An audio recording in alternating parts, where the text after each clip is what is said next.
It's a great pleasure to be here in Romania today. Love being back here. I was last at DefCamp in 2015, had a wonderful time, so I was excited to be here to come back. I got invited.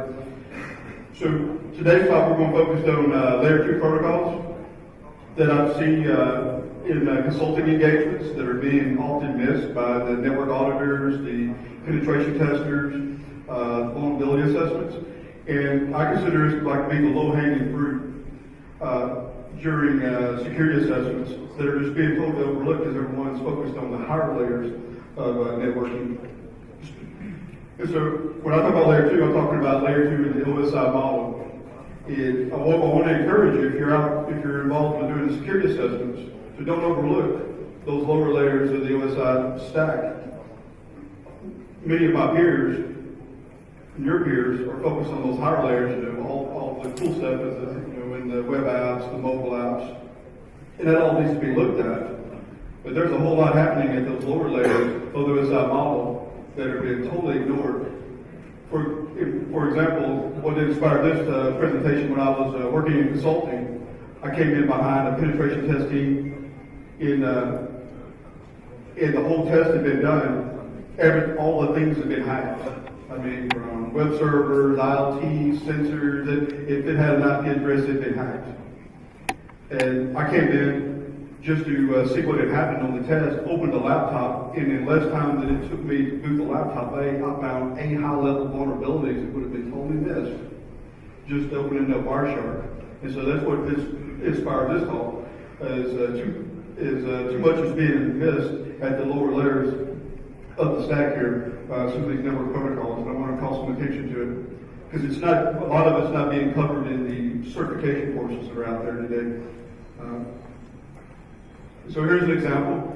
I'm an old school network engineer, about over 20 years experience in routing and switching, service providers, telcos, enterprise, other interesting networks. And so as an old school Cisco guy, one of the protocols that we'll use out, especially doing consulting, is CDP, the Cisco Discovery Protocol, to go in and map out a customer network, or if it's a non-Cisco network, we use LDP to map out the network to see what the neighbors are, who's connected to who, whether we're connected to a router, to a switch, to a phone, how are we connected, what interfaces, and be able to map out the customer network.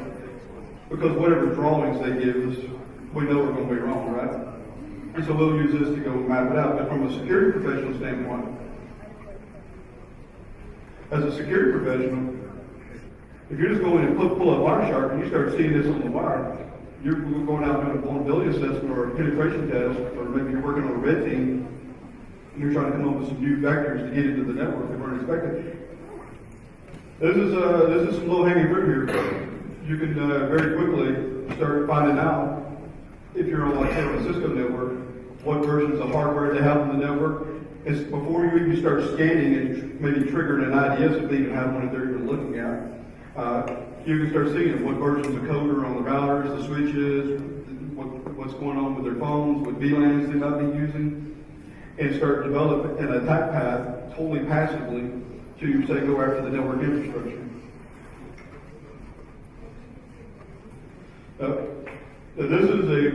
If you get into enterprise networks or any kind of network that's any size, you probably won't see it in the small networks, but in your medium, large enterprise, service provider, telco networks, where redundancy and reliability are an issue, you're typically going to see multiple routers in place so that if one router fails, a secondary router will automatically pick up, and the routers are going to be sitting in a heartbeat between each other. And you could pick your vendor. It could be Brocade, Juniper, Cisco, whatever your favorite Kool-Aid is.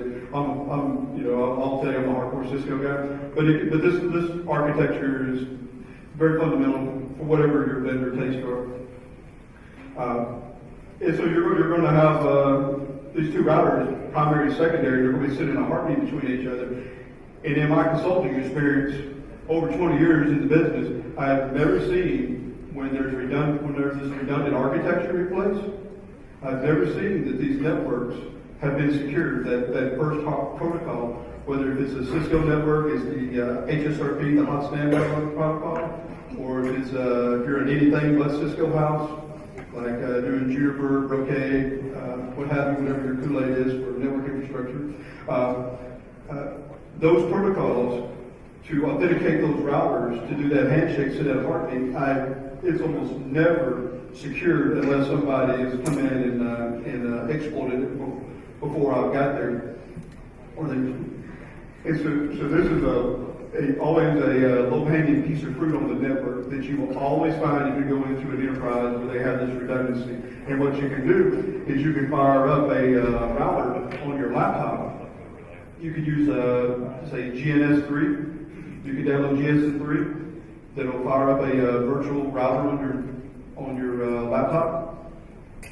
Or you could go and use a tool like Colossal Packet Builder so that you can import in a PCAP that you captured of HSRP traffic or VRP traffic and fire it out on the wire and look just like a Juniper, a Cisco, a Brocade router and make these other routers stand down and you take over as a router for the network. And you can then start doing a man-in-the-middle attack against all the outbound traffic. Now, the key thing I will tell you is if you were to go do this attack, because I've taught this a lot of places and some people will go in and start doing it. Well, key thing to remember is when you turn this on your local host, you got to turn on default routing. You got to turn on routing on your attack system to forward the traffic. Otherwise, you're going to black hole all the traffic for that local LAN, and then you're going to light up the help desk, and you're going to get busted. So you got to make sure that attacking system is going to have routing turned on. So here's an example of what you're going to see in your PCAP. If you're not used to looking at PCAP, this is an example of some VRP code. It's real simple. You'll see out on the wire.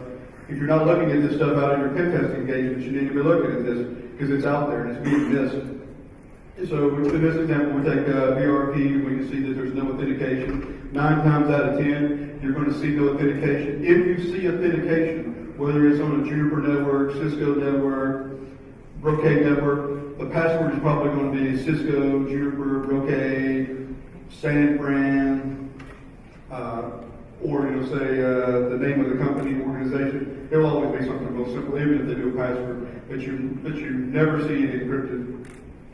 And here's an example of where they put in a password here, and they just have the vendor just stick in the vendor name, and this makes it very, very simple for us. Like I said, most likely, if they have this redundant architecture, they're not going to have a password at all. And if they do, it'll be clear text. Now, here's an example where I mentioned using that Colossal Packet Builder. In this example, we're not using the VRP. We're taking a PCAP capture of HSRP. This is, say, a Cisco network. And what you see up here in the red and black, we have 2 routers that are sending a heartbeat between each other. Dot 1 and dot 2 are sending a heartbeat between each other with HSRP, and they have a clear text password of Cisco that they're authenticating each other with. And the attacking system has got an IP address of .50. And what you can do is you can take your Wireshark PCAP and you can import it into this Colossal tool called Packet Builder. And you take that raw Wireshark, pull it in, and you can go in and edit and change fields. And so what we can do is we can take one of the packet captures for, say, the .1 router or the .2 router up here, and we can go in and change it. Change that IP address, the host octet, to .50, and then we can go in and change the priority, because there's a priority of who's going to be the primary router, who's going to be the secondary, as we showed in that first initial slide. Well, we could go and look up the RFCs for how the protocol works, and we can see, like in HSRP, in the Cisco documentation on the web, that the highest priority is 255. And what you're going to typically see is the priorities are going to be something like 90 and 100, 100, and 105, something like that. Well, we could go in and grab 255, the highest, and tell it to preempt, and go in and rebuild the checksum on the packet, and just start resending it on the wire. And now our Windows box is all of a sudden now sending packets out on the wire, and it looks like a router. And those routers will submit to that packet, and so now all those routers will stand down, and now all of the traffic for the local network will come to you, and you can do a man-in-the-middle attack and capture all the outbound traffic. You won't get the inbound traffic coming into the VLAN, but you'll capture all the outbound traffic. Now, this again, I'll remind you, the key thing here is if you go do this attack, because this will work, you've got to remember to turn on routing on the attacking host. Turn on the IP forwarding on the local host that you're going to do the attacks from. Otherwise, you'll drop all the traffic in the bit bucket and you'll light up the help desk and you'll get busted. You don't want to get busted, especially if you're in a red teaming day. If you do a denial of service during a pen test, you know, all bets are on.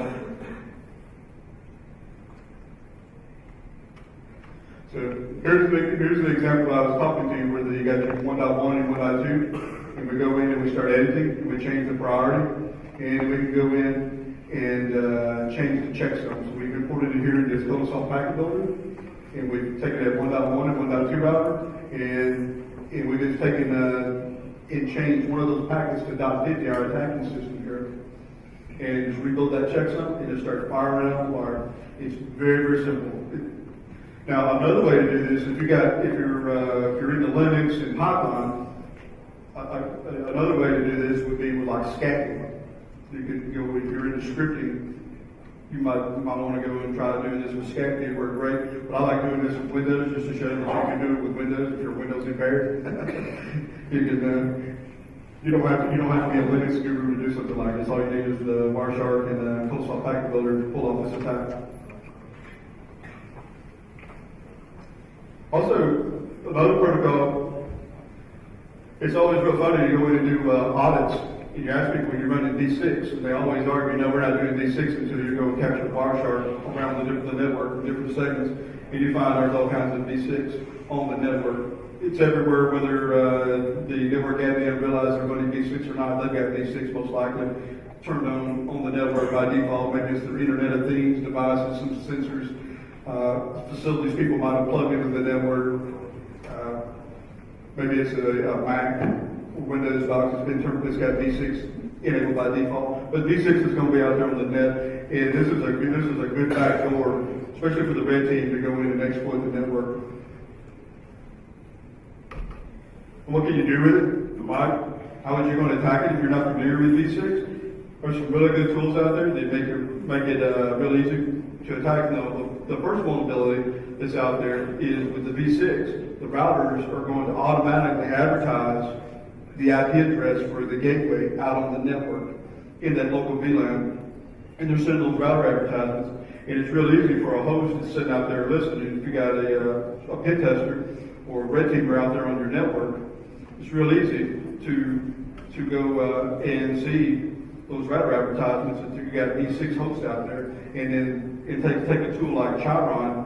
Chiron's a really good tool I would recommend you taking a look at from the guys from ERNW over in Germany. Or you can look at infosec, or like I said, you could go and use Scabby and write your own to go in and send these IPv6 router advertisements out on the network and spoof the router. Make yourself look like an IPv6 router on the network to set yourself up a man-in-the-middle attack.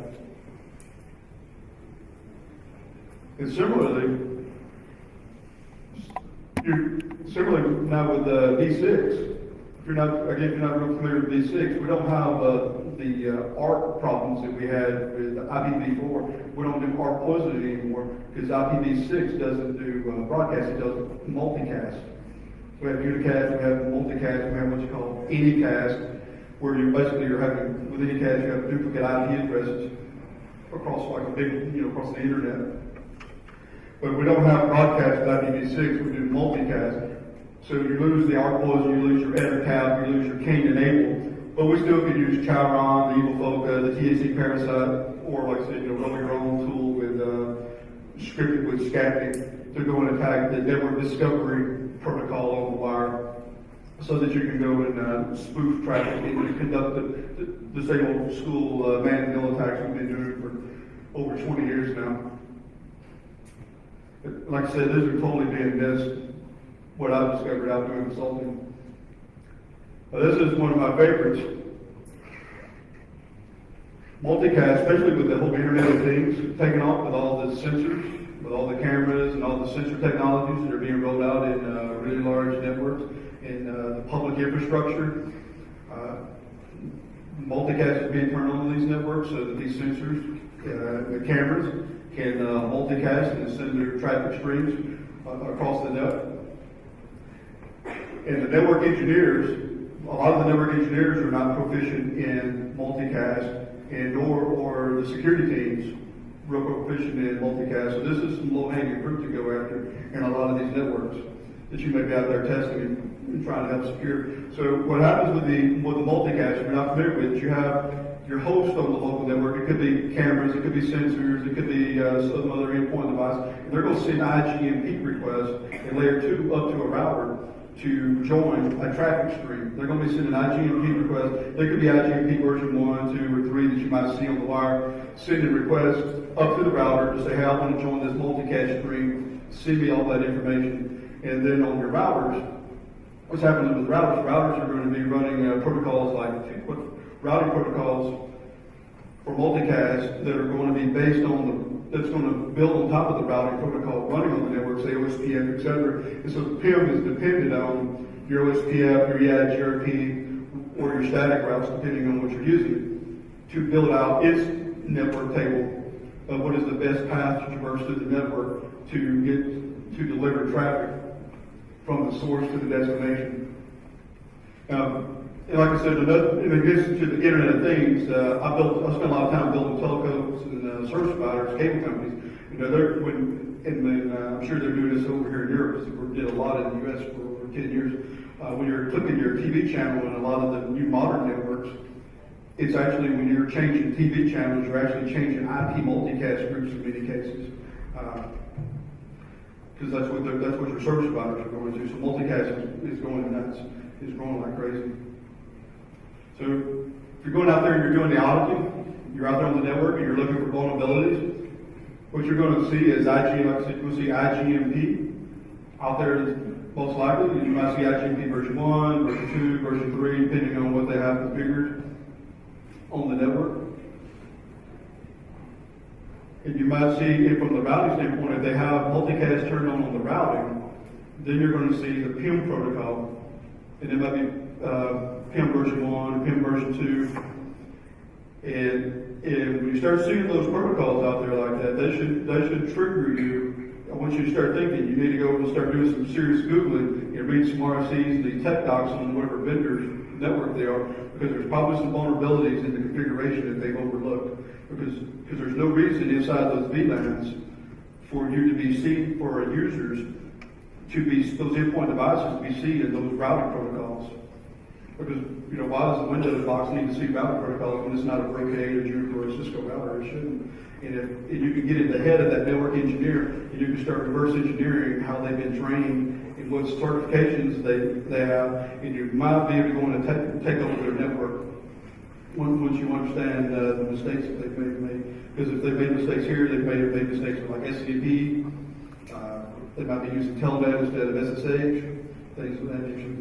So how we're going to attack the multicast? Again, we could go to our tools like SCADB and Codasoft Packet Builder, and maybe I mentioned with the IGMP is going to tell the routers, hey, we want to join this multicast stream. Well, maybe we could go and craft IGMP traffic and tell the routers we want to join multicast streams that really shouldn't be getting dropped into a segment of the network.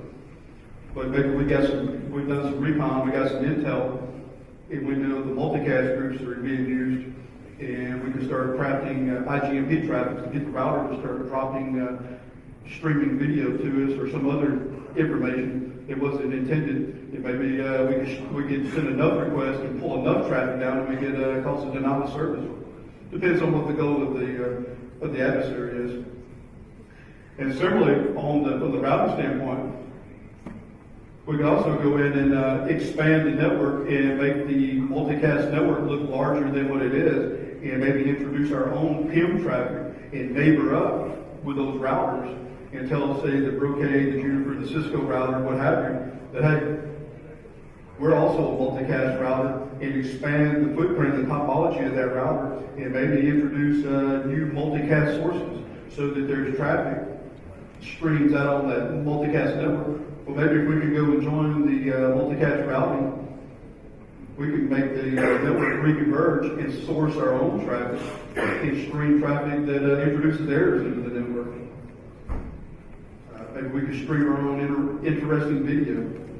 Depends on the application. You're limited by your creativity and rules of engagement.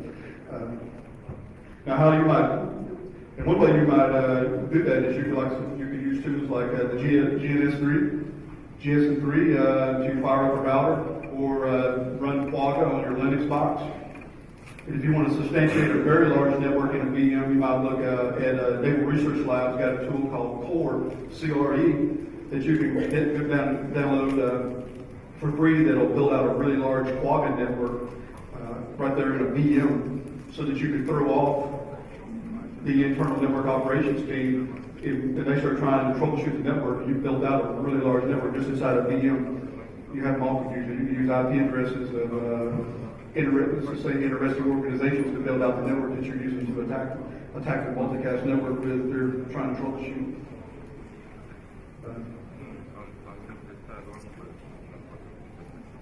So how do you secure the multicast? One thing we got to do is we got to start putting on those routers. We got to start locking down and on the switches as well, locking down those trust relationships. There's no reason, say, inside our VLANs, again, that those endpoint devices, those Internet of Things, the sensors, the cameras, end user's Windows box or their Mac should be able to interact with the router with those control plane protocols.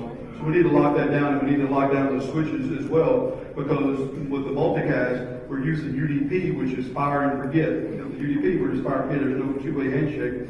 So we need to lock down the layer 2 as well to keep somebody from spoofing traffic. Something else is the OSPF. OSPF is if you're doing the Juniper, the Brocade, or the Cisco, you're probably going to run in, if it's a network of more than a couple routers, you're probably going to start seeing the OSPF protocol. And this is some low-hanging fruit for you guys on the red team. And what you can do is, again, you can take and use the Quagga, use the GSN3, whatever, Loki, to introduce OSPF packets into the network and expand that network. And maybe you inject new routes, or you spoof network and redirect traffic to your system, so that you can do a man-in-the-middle attack against the routing. This is typically vulnerable. If they're running OSPF, it is typically vulnerable. This is what it's going to look like with no authentication. And typically, if you see authentication, again, everybody's consistent. The network guys are going to use whatever they used in their class during their certification program. Cisco, Juniper, Brocade, whatever the name of their company is, organization, that'll be their password, clear text. Very rarely do you see a password on it. But if you do, you'll see where it's like, say, MD5. You can crack that. You may also, if you're in a pure Cisco network, you'll see EIGRP, which is proprietary. And EIGRP, if you're new to routing, this is a really good protocol to learn. It's really easy to get up and work. But similar to the OSPF, you can go and fire up a router on your VM, say the GSN3, go and get you, if you don't have router code, go out on eBay and buy you an old router. Get you some router code off of the router and fire it up in GSN3, or go get Cisco Pearl VIRL and fire up a router and join the network and start introducing routes into the network and get traffic reintroduced and redirected through you. Just make sure that you have routing turned on that local host correctly so that you don't DOS the network. If it's a production network you're testing it. And that's what it's going to look like with your packets when you're into the network, what it'll look like with no authentication. This is what you'll see, and with the EIGRP, you're either going to get no authentication, or you get MD5. You don't get clear text as an option. Here's the problem from the layer 2 side we see is with these DMZs, when we're out doing pen testing in the consulting realm, if we can ever get a handhold inside of the VLAN, these DMZs, you can move laterally at will through these networks. We need to go and make sure that inside these DMZs that we're locking down those trust relationships, so that if someone infiltrates those DMZs, that infrastructure, that they just can't pivot at will. Like, for example, we got into a really I seen this at a large healthcare organization and another interesting organization where they had Unix systems running NIS integrating with Active Directory on Windows from the BMZ to the internal network. And once we were able to pop the Unix box in the BMZ because they had that NIS services integrated with that AD, once we got the passwords, we had everything for the inside and the outside because it was all just one directory. You need to pay close attention to that. So you want to use stuff like private VLANs, VLAN access control list, and lock down that layer too. Because if you've got a big network that's built out, you can't change it. You got to live with that IP address structure for whatever reason. You can still go in and lock down your trust relationships with layer 2. But then put some visibility monitoring. If you have, what we typically see is if there's monitoring on the network and network flow traffic is being looked at, it's typically being looked at up at the north end, at the perimeter of the network. And I highly suggest that you get visibility, get the flow data, get your S flow, your net flow, whatever kind of flow capability you have on the network. Get it all the way down into those VLANs and understand what's happening inside those VLANs with the lateral traffic communication to see how your adversaries may be trying to pivot in the network. Instead of waiting for them to send traffic northbound, watch for their traffic going east-west in the network by getting visibility at layer 2 and monitoring and have a baseline of what you expect to happen. If certain devices should not be communicating, why did they suddenly start? If you have a baseline and you know what you expect, and you got a traffic maintenance built into your monitoring, you should be able to get triggered when devices start communicating that should not be. And another thing I recommend, my specialty on the red teams, on the pen test team, is like going after the network infrastructure. Highly recommend if you're putting in this monitoring capability, and this is what I'm going after. I'm going after your monitor because I know if I can get in that, it'll take everything over. No matter how much money you spend on blinking lights, if we can get into that, we're going to take everything over. Go and put in network taps. And network taps will help you get around organizational politics about who controls the routers and switches, because as a router guy, we don't want anybody, including security, in our routers and switches. We don't want anybody in. We own the routers and switches. Stay out of our network. And the way to get out of that politics is to put in network taps. That way it's just an electrical bump in the wire and go out of band and build a whole separate out of band network to monitor your network. So here's some references. You can go back and look at a lot of books and papers I recommend. And if you would like the slides, if you will contact me, I will send you all the slides basically I've ever done, all my presentations, including these. If you're interested, you hit me on Twitter, you hit me on LinkedIn. And as soon as I get home, I will send them to you if you would like.